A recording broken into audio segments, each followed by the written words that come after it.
Hi, everyone. I'm Christian Gonzalez, and joining me today in our one-on-one with Coach series is FSU's men's basketball head coach, Leonard Hamilton. Welcome, Coach. Hello, how you doing today? I'm doing great, but the question is, how are you? Well, I tell you, I'm doing fine. We probably spending more time working now that we're locked in to social distancing, and then we were probably when I could walk down the hall and communicate with my staff. We're probably on the phone more with each other. We're communicating more. We've had Zoom calls with our players. We're working with our guys who are moving on to the next careers and dealing with the agents and things.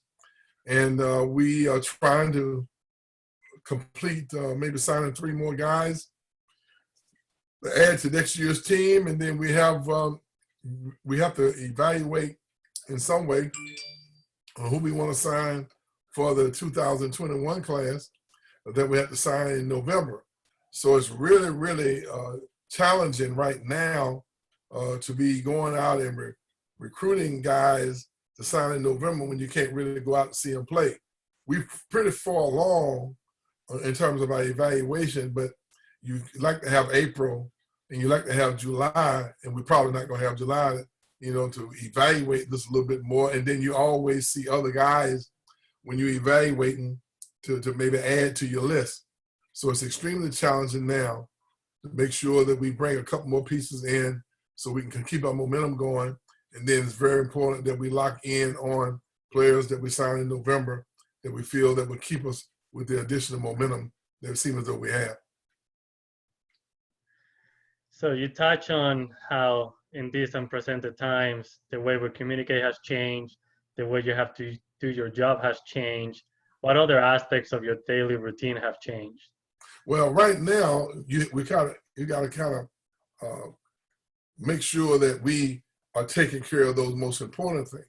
Now, in our spare time, if there's any, because I feel like the telephone's growing right out of my ear, as we try to plan for the unexpected and then also plan for the future.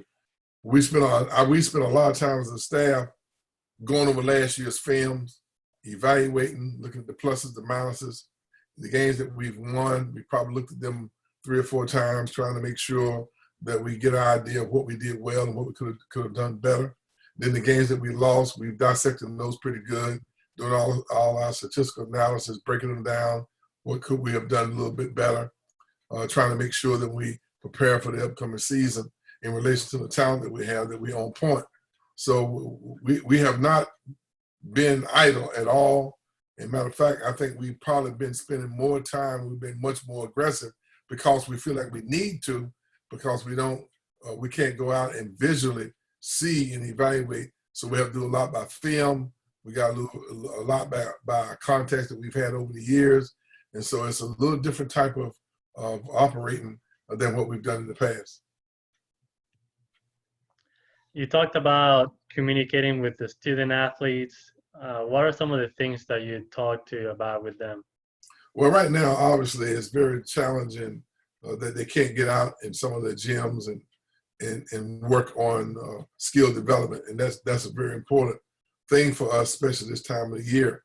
So we have only 5 of our guys are in town, and it's very challenging. And for them to find places where they can go work out and then practice safety, social distancing.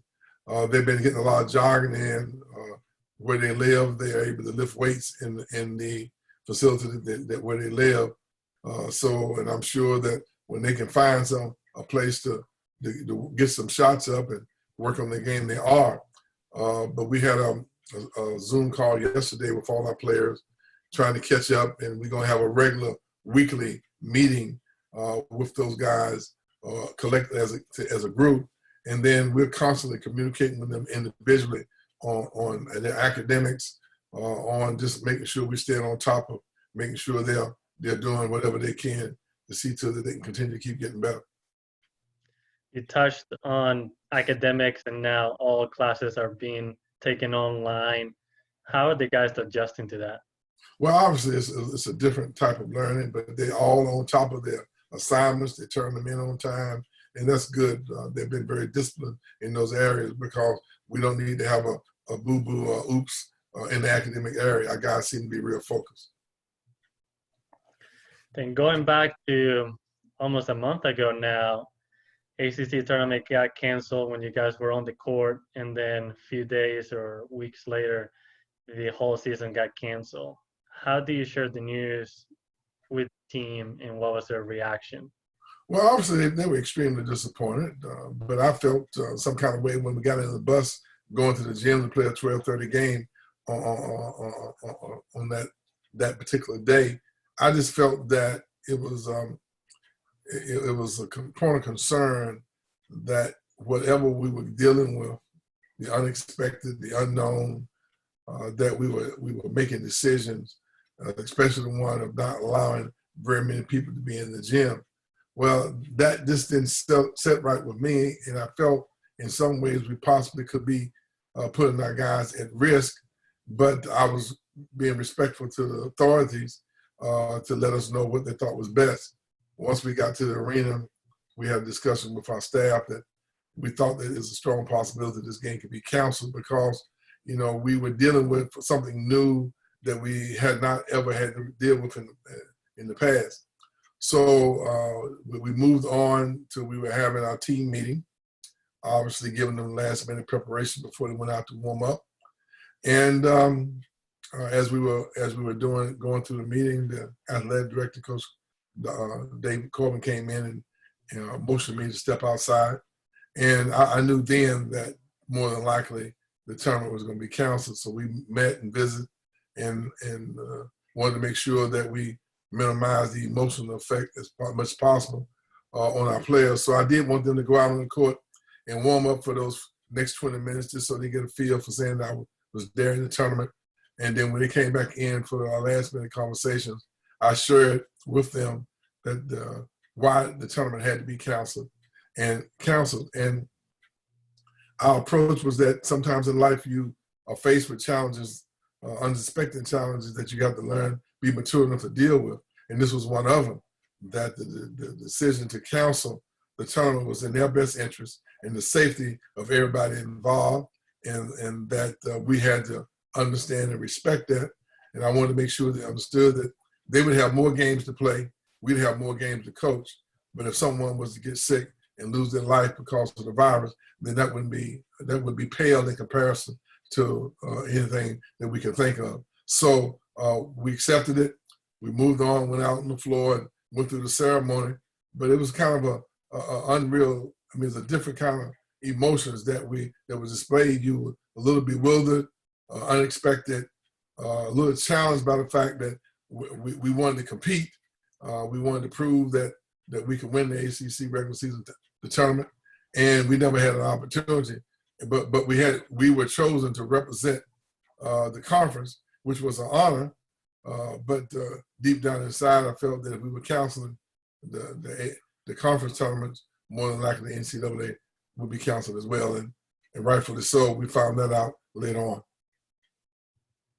We're definitely proud of the way that you and the team handled the situation. So thank you for representing the school in such a positive light. But in this current environment, what do you see as your biggest challenge, and what do you see as your biggest opportunity? Well, the main thing, we have to make sure that we maintain social distances and stay safe and healthy. And I think sometimes as a young person, you can let yourself down and maybe not be quite as vigilant as we need to be to make sure that we're adhering to the recommended recommendations that the authorities given us. And from a player standpoint, then we need to stay connected because we have tremendous chemistry. That's part of what we play off of. So I think as a staff, we'll do a real good job of making sure we all stay connected. Academically, I feel like we're on top of that. Now, our plan is, even though I think we are in pretty good shape for the upcoming season, we need to add a couple more pieces. I'm sure that we will. But the most important thing here is how do we move forward and continue to keep our momentum. And now the fact that we're not able to go out in April to evaluate, And most of the time we use April to go out so that we know exactly what we're doing in July.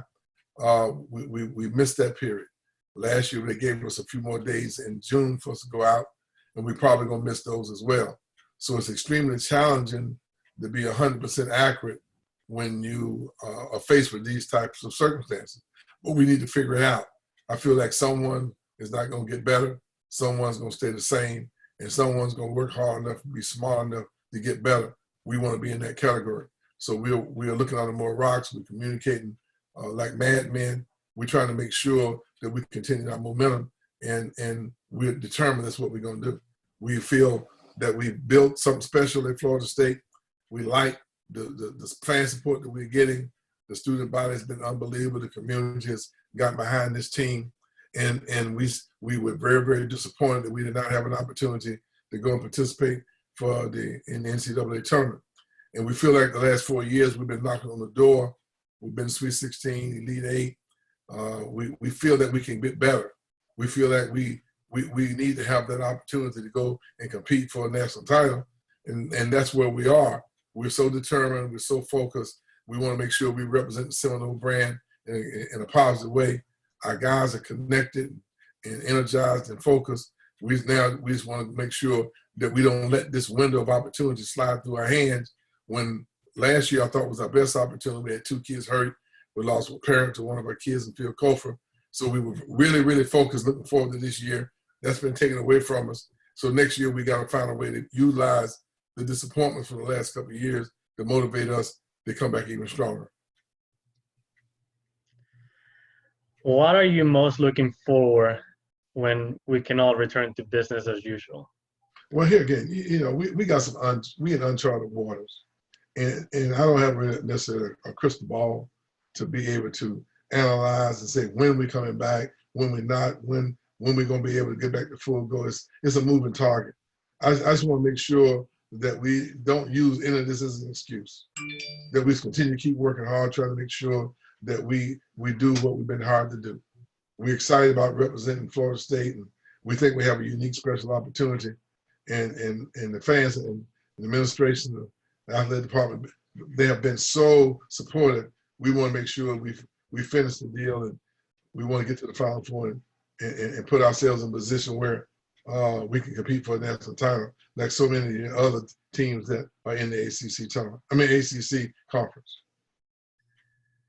Do you have any final message or words to your FSU community and all the FSU fans and supporters of the basketball? Well, there's no doubt that I want to say a big shout out to our Coaches Club members. The contributions that they make to our program and the sacrifices they make, so well appreciated. We couldn't be where we are without their generous donations and their continued support.